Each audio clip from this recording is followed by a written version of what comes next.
इस वीडियो में हम बात करने वाले हैं बायोलॉजी के कुछ मोस्ट इंपॉर्टेंट टॉपिक्स की जो जानना जरूरी है। अब मैं सारे टॉपिक्स को बहुत डिटेल में एक्सप्लेन नहीं करने वाला हूँ, वन शॉट वीडियोस अवेलेबल हैं, यहीं से भी आपने पढ़ा हो बढ़िया बात है। अब देखिए, पूरे साल अगर आपने पढ़ा होगा तो एक दिन ना पढ़ने से कुछ नहीं होने वाला, पूरे साल नहीं पढ़ा हो तो एक दिन पढ़ लेने से भी तो कुछ नहीं होने वाला है, ठीक है। तो देखिए, आशा है कि आप उन स्टूडेंट्स में से नहीं होंगे जो एग्ज़ाम के एक रात पहले सर्च करते हैं कि how to score more than 90% in exam one night before the exam. ये चीज़ नहीं होनी चाहिए। आशा है कि उपाध्याय सीधा एजुकेशन के सब्सक्राइबर्स ये सर्च नहीं करते हैं। चलिए, तो सबसे पहले नर्वस सिस्टम की बात करें तो सबसे पहला चीज़ आपको न्यूरॉन को ड्रॉ करना आना चाहिए, क्योंकि बहुत बार वो पूछ दिया गया है तो प्रोबेबिलिटी हाई रहती है कि वो आ जा सकता है सर। तो न्यूरॉन का डायग्राम एक बार जरूर देख लीजिएगा अपने साथ बना के, अगर आपको पता है तो बहुत बढ़िया बात है। फिर सेंसरी न्यूरॉन्स और मोटर न्यूरॉन्स क्या होते हैं, एसोसिएटेड न्यूरॉन्स क्या होते हैं, ये पता होना चाहिए कि सेंसरी न्यूरॉन्स जो इंपल्स लाते हैं सेंट्रल नर्वस सिस्टम के पास, और जो ले जाते हैं वो मोटर, और जो ट्रांसमिट करते हैं सेंसरी से मोटर में वो एसोसिएटेड होते हैं। फिर एक चीज़ जानना चाहिए कि ब्रेन कि कौन से प्रोटेक्टिव मेम्ब्रेन है सर। तो प्रोटेक्टिव मेम्ब्रेन जो लेयर लगा होता है उसे मेनिंजेस कहते हैं, और ब्रेन को जो एक स्कल की तरह जो प्रोटेक्ट करके रखता है उसे हम क्रैनियम कहते हैं सर। जैसे कि पेरिकार्डियम होता है हार्ट को प्रोटेक्ट करने वाला, ऐसे ही एक क्रैनियम होता है ब्रेन को प्रोटेक्ट करने वाला। लेकिन अगर प्रोटेक्टिव लेयर आएगा तो वो मेनिंजेस होगा सर। और मेनिंजेस के 3 पार्ट्स होते हैं, दूरा मैटर, अराकोनॉइड एंड पीआर मैटर। एक वन शॉट रिविजन भी आप कह सकते हैं, ऊपर से हम बस भाग रहे हैं। फिर सेरिब्रम, सेरिबेलम, मेडुला ऑब्लांगाटा क्या है, ये सब कुछ आपको पता होना चाहिए। उसके फंक्शंस क्या हैं, सेरिबेलम का फंक्शंस क्या है और मेडुला ऑब्लांगाटा का फंक्शन क्या है, आपको पता होना चाहिए सर। आसान है, सेरिब्रम आपके सोचने पे सब, और सेरिबेलम आपके बैलेंस को मेंटेन कर रहा है, और मेडुला ऑब्लांगाटा आपके इन्वॉलंटरी फंक्शंस को मेंटेन कर रहा है। फिर बात आती है कि एक होता है फोर ब्रेन, एक होता है मिड ब्रेन, एक होता है हिंड ब्रेन। तो फोर ब्रेन के अंदर आपके सेरिब्रम आते हैं, थैलेमस आता है और हाइपोथैलेमस आता है। सेरिब्रम का हमें फंक्शन पता है। हाइपोथैलेमस का फंक्शन होता है कि आपकी बॉडी को टेम्परेचर को मेंटेन करना। पिट्यूटरी ग्लैंड उसके नीचे में लोकेटेड होता है, ये भी इंपॉर्टेंट है सर। हाइपोथैलेमस के नीचे पिट्यूटरी ग्लैंड है। और आपको जो लव है, जो हेट है, जो फीलिंग्स हैं, वो सारे कंट्रोल कौन कर रहा है सर? हाइपोथैलेमस ही क्या कहलाता है, कंट्रोल कर रहा है। और थैलेमस आपके स्ट्रेस को और आपके प्रेशर को रिले कर देता है सेरिब्रम के पास। फिर आपको स्पाइनल कॉर्ड का फंक्शन पता होना चाहिए। 3 फंक्शंस होते हैं। सबसे इंपॉर्टेंट फंक्शन होता है कि वो रिफ्लेक्स एक्शन वही कंट्रोल कर रहा होता है। फिर दूसरा फंक्शन ये कि सेंसरी जो इंपल्सेस हैं उसे ब्रेन पे ट्रांसफर करना, और मोटर इंपल्सेस को एफेक्टर के पास ट्रांसफर करना का काम होता है। फिर आपको क्रैनियल नर्व में कितने पेयर्स होते हैं? 12 पेयर्स होते हैं, और स्पाइनल नर्व्स के 31 पेयर्स होते हैं। ये बड़ा इंपॉर्टेंट है एमसीक्यू के लिए। फिर ऑटोनॉमिक नर्व सिस्टम में एक होता है सिंपैथेटिक और एक होता है पैरासिम्पैथेटिक। सिंपैथेटिक वो होता है जब हम एक इमरजेंसी सिचुएशन में आते हैं तब, मतलब हमारे प्यूपिल डायलेट करना, हमारे लंग्स को डायलेट करना, ब्रोंकाई जो होता है उसे डायलेट करना, फिर ज़्यादा ग्लूकोज लेवल बढ़ा देना, फिर सैलिवरी ग्लैंड्स को रोक देना, फिर डाइजेस्टिव प्रोसेस को रोक देना, ये सारी चीज़ें सिंपैथेटिक में होता है। और पैरासिम्पैथेटिक में इसका जस्ट उल्टा होता है, प्यूपिल कंस्ट्रक्ट हो जाएगा, फिर हार्ट बीट नॉर्मल चलेगा, ब्लड प्रेशर नॉर्मल रहेगा, हमारा सैलिवरी ग्लैंड नॉर्मली प्रोड्यूस करता रहेगा। फिर आपको एक चीज़ रिफ्लेक्स आर्क पता होना चाहिए। रिफ्लेक्स आर्क एक चीज़ याद रखना, बस ऊपर से बताना चाहूँगा, मैंने पिछले वीडियो में भूल गया था बताना। तो रिफ्लेक्स आर्क बेसिकली क्या है कि मान लीजिए यहाँ पे कोई स्टिमुलस है, यहाँ पे मैंने इसे छुआ, तो सेंसरी न्यूरॉन सबसे पहले आएंगी, और ये होगा रिसेप्टर मेरा। सबसे पहले रिसेप्टर होता है जो रिसीव करता है इन्फॉर्मेशन, फिर वहाँ से सेंसरी न्यूरॉन्स के द्वारा फ्लो करते हैं, एक जगह पे इकट्ठा होते हैं जिसे हम डॉर्सल रूट गैंग्लियन कहते हैं, और वहाँ से डॉर्सल रूट के द्वारा हमारे सेंट्रल नर्वस सिस्टम में जाते हैं। फिर सेंट्रल नर्वस सिस्टम के द्वारा वेंट्रल रूट के द्वारा हमारे जाते हैं एफेक्टर में, मोटर न्यूरॉन्स के द्वारा, ठीक है। मतलब सबसे पहले receptor, sensory neuron, dorsal root ganglion जहां पे इकट्ठा होंगे, फिर डॉर्सल रूट, फिर सेंट्रल नर्वस सिस्टम, फिर एसोसिएटेड न्यूरॉन्स, फिर वहां से वेंट्रल रूट, फिर वहां से मोटर न्यूरॉन्स, और उसके बाद डायरेक्टली वहां पे एफेक्टर में। एफेक्टर मतलब जो एफेक्ट कर रहा है।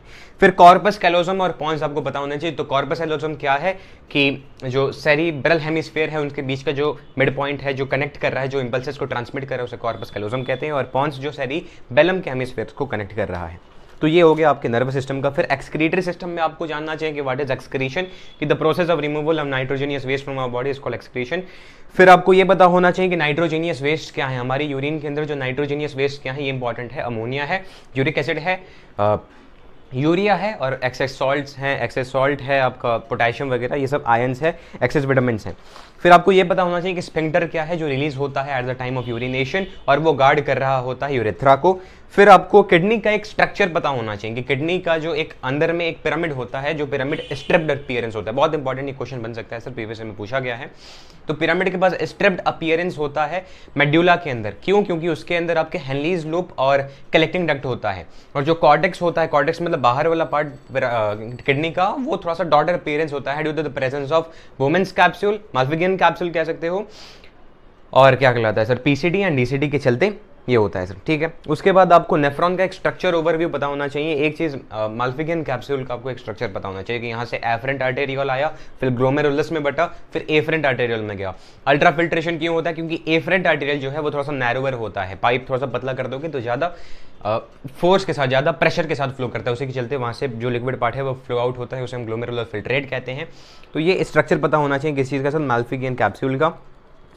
और फिर आपको पता होना चाहिए कि ये तो हमने पढ़ लिया सर, यूरिन फॉर्म कैसे होता है, तो अल्ट्रा फिल्ट्रेशन एक प्रोसेस है, उसके बाद सेलेक्टिव रीअब्जॉर्प्शन है जो पीसीटी में होता है, और उसके बाद ट्यूबुलर सिक्रेशन होता है सर डीसीटी के अंदर। ट्यूबुलर सिक्रेशन मतलब कुछ आयंस छूट गए होंगे, कुछ ड्रग्स छूट गए होंगे, तो उसे डायरेक्टली ट्यूब्स के द्वारा, ट्यूबुलर के द्वारा डीसीटी के थ्रू भेज दिया जाता है यूरिन के अंदर, और पीसीटी से रीअब्जॉर्ब किया जाता है। एडीएच हार्मोन जो है वाटर रीअब्जॉर्ब कर दिया जाता है, और ग्लूकोज को भी रीअब्जॉर्ब कर दिया जाता है।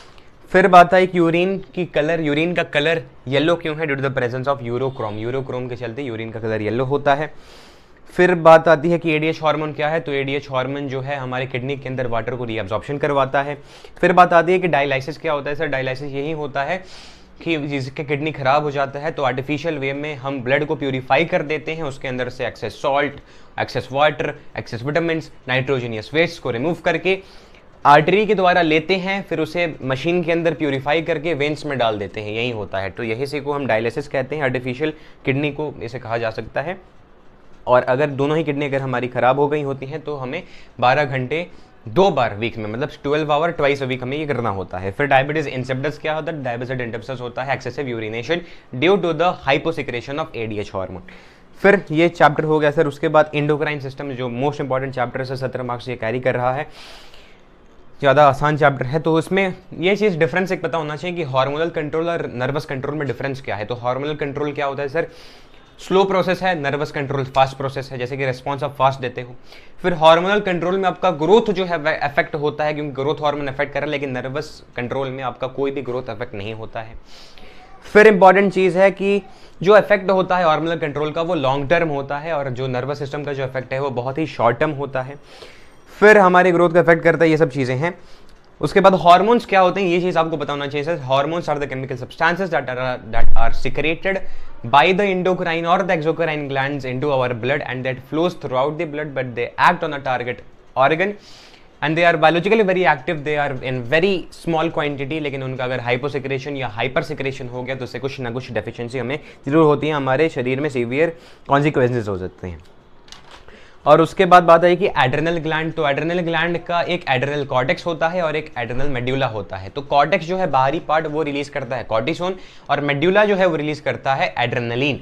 कॉर्टिसोन क्या करता है सर? कॉर्टिसोन हमारे सेकेंडरी सेक्सुअल कैरेक्टर्स को क्या कहलाता है, मेंटेन करता है, डेवलप करवाता है, और स्ट्रेस से हमारी बॉडी को अडाप्ट करवाता है, हमारी बॉडी को स्ट्रेस से अडाप्ट करवाता है। मान लीजिए एकदम गर्मी हो गया, एकदम ठंडा हो गया, तो अडाप्ट करवाना, ये सब चीज़ें इसकी होती हैं। एक चीज़ याद रखना कि किसी किसी फीमेल में दाढ़ी आ जाती है, ये सारी चीज़ें तब होती हैं, मतलब बियर्ड इन वुमेन्स, ये अगर चीज़ आएगा तो it happens only due to the over secretion of cortisone hormone. याद रखना, बहुत इंपॉर्टेंट है, बार बार प्रीवियस में पूछा गया है। क्या पूछा गया है सर? मेलनेस, मेल के कैरेक्टर्स वुमेन में कब आते हैं? तब आते हैं सर जब एड्रेनल कॉर्टेक्स का ओवर ग्रोथ होता है। फिर एड्रेनल मेड्यूला की बात करें तो ये क्या करता है? हमारे बॉडी का हार्ट बीट बढ़ा देता है, हमारी इमरजेंसी सिचुएशन में मीट करवाने के लिए तैयार करवाता है, blood supply to the muscles करवाते हैं ताकि हम भाग पाएं, और ग्लूकोज हमारे शरीर में ब्लड में ज़्यादा डालता है, मतलब इंजन में जैसे फ्यूल डालते हैं उसे जैसे ग्लूकोज हमारे बॉडी में डाल देता है कि ज़्यादा बर्न कर पाए।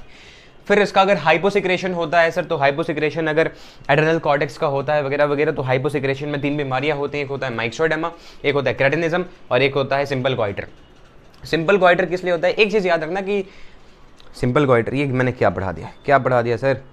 नहीं सर, गलत पढ़ा दिया, वो मैंने थायराइड ग्लैंड का पढ़ा दिया। देखिए, हाइपोसिक्रेशन अगर एड्रेनल कॉर्टेक्स का होता है, अगर हाइपोसिक्रेशन यानी कम सिक्रेट हो रहा है तो एडिशन डिजीज होता है, और अगर हाइपर सिक्रेशन होता है यानी ज़्यादा कर सिक्रेट हो रहा है तब आपको होता है कशिंग्स डिजीज। कशिंग डिजीज में आपका शरीर फूल जाता है, ओबेसिटी हो जाती है और बोन आपके वीक हो जाते हैं। और एडिसन डिजीज में क्या होता है, एडिसन डिजीज में एनर्जी का लॉस होता है, नोजिया होता है, ब्लड शुगर लेवल आपका लो हो जाता है।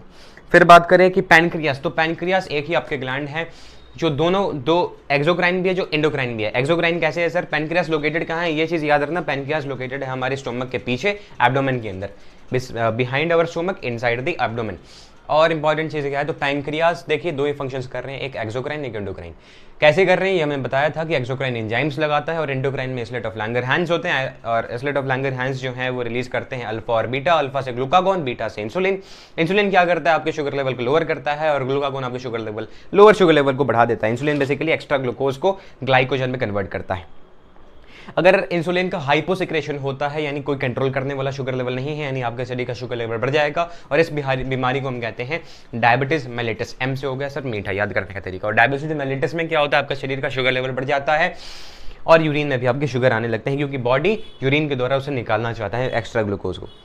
और उसके बाद थायराइड ग्लैंड, तो थायराइड ग्लैंड कहाँ लोकेटेड है सर, तो in front of our neck below the larynx thyroid gland located है। ये रिलीज करता है थायरोक्सिन। थायरोक्सिन क्या करता है सर, बेसल मेटाबॉलिज्म को मेंटेन करता है। उसके बाद अगर हाइपोसिक्रेशन हुआ थायरोक्सिन का तो आपको मैक्सोडेमा होगा, क्रेडिनिज्म होगा, सिंपल गोइटर होगा। और अगर हाइपर सिक्रेशन हुआ तो एक्सोप्थैलेमिक गोइटर होगा। मैं बहुत डिप नहीं जा रहा हूँ। पिट्यूटरी ग्लैंड कहाँ लोकेटेड है, तो पिट्यूटरी ग्लैंड लोकेटेड है आपके ब्रेन के अंदर, बेसिकली फोर ब्रेन के अंदर, बिहाइंड बिसाइड नीचे बिलो द हाइपोथैलेमस। याद रखना पिट्यूटरी ग्लैंड क्या कर रहा है सर, तो पिट्यूटरी ग्लैंड के दो लोब्स हैं, एंटीरियर और पोस्टीरियर। एंटीरियर में आपके ग्रोथ हार्मोन है, FSH है फॉलिकल स्टिमुलेटिंग हार्मोन, फिर LH है लुटिंजिंग हार्मोन, फिर आपके TSH है थायराइड स्टिमुलेटिंग हार्मोन, फिर GSH है गोनाड स्टिमुलेटिंग हार्मोन, उसके बाद ACTH है एड्रेनोकॉर्टिकोट्रोपिक हार्मोन।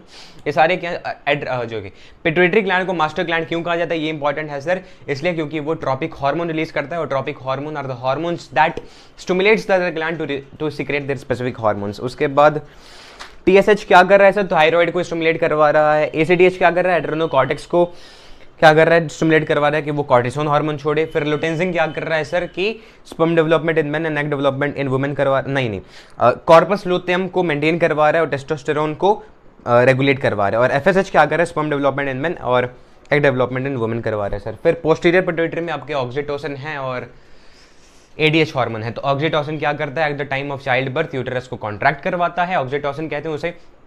और ADH हार्मोन एंटीडायोटिक हार्मोन या फिर इसे कहोगे वेसोप्रेसिन, वो किडनी के अंदर रीअब्जॉर्प्शन बढ़ाता है। फिर ये चैप्टर खत्म हो जाता है। फिर सेंस ऑर्गन में हम आते हैं। तो सेंस ऑर्गन में सबसे पहले आई का एक स्ट्रक्चर आपको बाहर से पता होना चाहिए, जो मेरा वीडियो में अगर आपने नहीं पढ़ा है तो एक वीडियो में देख लेना सेंस ऑर्गन के ऊपर, आई के ऊपर वो स्ट्रक्चर, वो ड्राइंग याद करना, क्योंकि अगर ड्राइंग ना आया तो कुछ ना कुछ से रिलेटेड आने वाला है सर। फिर एक चीज़ आपको याद रखना है कि जो कोरोइड लेयर है वो एक्सटेंड करता है और बनता है सिलैरी बॉडी और बनता है आइरिस, ठीक है। और आइरिस के बीच में होता है प्यूपिल, ठीक है।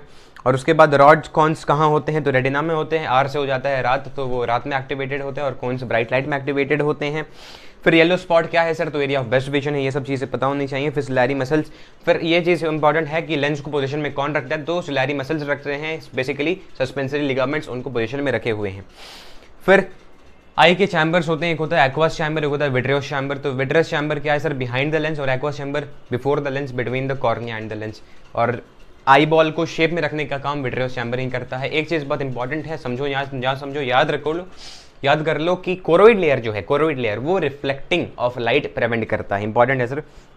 फिर हमें दिखाई कैसे देता है, तो जब लाइट्स कन्वर्ज करती हैं, हमारा लेंस बेसिकली फ्लेक्सिबल होता है, बाइकनकेव होता है, बाइकन्वेक्स होता है। फिर एकोमोडेशन की मान लीजिए दूर की चीज़ें हैं तो हमारा लेंस पतला हो जाता है, पास की चीज़ें में मोटा हो जाता है। लाइट एंड डार्क अडेप्टेशन, ये इंपॉर्टेंट रखना कि लाइट में जाएंगे हम तो लाइट अडेप्टेशन, डार्क में जाएंगे तो डार्क अडेप्टेशन, प्यूपिल हमारा बड़ा हो जाता है डार्क अडेप्टेशन में, और लाइट अडेप्टेशन में प्यूपिल कॉन्स्ट्रिक्ट कर जाता है। फिर डिफेक्ट शॉर्ट साइडेडनेस, मतलब दूर की चीज़ें हमें नहीं दिखती। लॉन्ग साइडेडनेस मतलब पास की चीज़ नहीं दिखती। क्यों नहीं दिखती, तो मान लीजिए दूर की चीज़ें नहीं दिख रही, यानी मायोपिया है। क्यों नहीं दिखता, क्योंकि हमारा जो लाइट से वो पहले मीट कर जा रहा है। ये कब मीट होगा, जब हमारा लेंस टू फ्लैट हो जाएगा, या फिर जो हमारा आई बॉल है वो बड़ा हो जाएगा, लेंथन हो जाएगा फ्रंट टू बैक। और इसी का उल्टा हो जाएगा सर किस चीज़ में, हाइपरोपिया में। फिर अस्टिग्माटिज्म कब होगा, जब आपका कॉर्निया अनइवन हो जाएगा। फिर प्रेसबायोपिया तब होगा जब आपके लेंस ने फ्लेक्सिबिलिटी लूज कर दी होगी, तब पास कुछ चीज़ें नहीं दिखा देती। फिर कैटरेक्ट कब होता है, जब आपका लेंस पूरा टोटली ओपेक हो जाता है। लेंस नहीं यार, लेंस ही ना, हाँ, लेंस पूरा आपका ओपेक हो जाता है, फिर टोटल ब्लाइंडनेस हो जाता है। फिर एक चीज़ आती है ईयर में। ईयर में एक चीज़ याद रखना कि बाहर को पिन ऑडिटरी कैनल, ऑडिटरी नहीं यार, पिन्ना कहते हैं, ऑरिकल कहते हैं, उसके अंदर जो कैनल होता है उसे ऑडिटरी कैनल, उसके बाद वहाँ पे टिम्पैनम होता है, टिम्पैनम से कनेक्टेड होता है ईयर ऑसाइकल्स। ईयर ऑसाइकल्स में सबसे पहला मैलियस, उसके बाद इनकस, फिर स्टेप्स। मैलियस को हम हैमर भी बोलते हैं, इनकस को हम एनुअल भी बोलते हैं, स्टेप्स को हम स्टिरप भी बोलते हैं। फिर वहाँ से कनेक्टेड होता है ओवल विंडो, फिर वहाँ से कनेक्टेड होता है कॉक्लिया, फिर वहाँ से ऊपर में कनेक्टेड होता है semi circular ducts, semi circular canals, और सेमी सर्कुलर कैनल्स के नीचे होता है यूट्रिक्यूलस एंड सैक्यूलस। फिर सेमी सर्कुलर कैनल्स जो है वो रिस्पॉन्सिबल होते हैं आपके डायनामिक बैलेंस के लिए, और सैक्यूलस और यूट्रिकुलस आपका इंपॉर्टेंट होता है स्टैटिक बैलेंस के लिए आपके बॉडी में। और हियरिंग के लिए कौन इंपॉर्टेंट है? कोक्लिया, क्योंकि कोक्लिया के अंदर आपका एक बेजिलर मेम्ब्रेन है, और बेजिलर मेम्ब्रेन के ऊपर में आपके ऑर्गन ऑफ कॉर्टाई लगे हुए हैं, और ऑर्गन ऑफ कॉर्टाई के ऊपर जो हेयर सेल्स हैं जब वो वाइब्रेट करते हैं तब जो इंपल्स है वो आपके ऑडिटरी नर्व्स के द्वारा ब्रेन में जाता है। और जो ऑर्गन ऑफ कॉर्टी है उसको सराउंड किया होता है एंडोलिम्फ ने, एक फ्लूइड है, ये इंपॉर्टेंट चीज़ है सर। यूस्टाचियन ट्यूब क्या होता है सर? तो यूस्टाचियन ट्यूब जो है वो मिडिल ईयर से कनेक्ट करता है थ्रोट से, और थ्रोट इन्फेक्शन जो है उसी तरह से पास कर सकते हैं। इसका मेन काम होता है to equalise the pressure on either side of the ear drum. और यहीं पर एक्सक्रीटरी सिस्टम अभी चैप्टर नहीं सर खत्म सब, तो यहीं पर हमने पूरे इंपॉर्टेंट टॉपिक्स की बात कर ली। थोड़ा सा वीडियो लंबा हो गया क्योंकि मैं एक्सप्लेन करने में भी चला गया, तो अगर आपने पढ़ा होगा तो एक बेस्ट रिविजन हो सकता है सर, ठीक है। तो अब एग्ज़ाम बढ़िया से दीजिए, चिल्ड होके दीजिए, कल एग्ज़ाम है आपका, बढ़िया से दीजिए सर, कल पढ़ने की जरूरत नहीं है, कल रिलैक्स होके दीजिए, ठीक है। तब तक के लिए जय हिंद जय भारत। और ये उपाध्याय डिज़ायर एजुकेशन है, और वीडियोस जरूर आएंगे कंप्यूटर के ऊपर शायद, या फिर हाँ वीडियोस नहीं भी आ सकते हैं, ठीक है। तो वीडियोस नहीं आ सकते हैं क्योंकि सबका तो कंप्यूटर है नहीं, और कंप्यूटर पे जो इंपॉर्टेंट टॉपिक्स हैं वो मैंने सब कुछ प्लेलिस्ट आप चेक कर सकते हैं, वो पढ़ा दिया है, ठीक है। तो वीडियो ज़रूरी नहीं किया है। So this is the first batch जो मैंने पढ़ाया यूट्यूब पे, और बहुत प्यार मिला आपसे। सो बाय।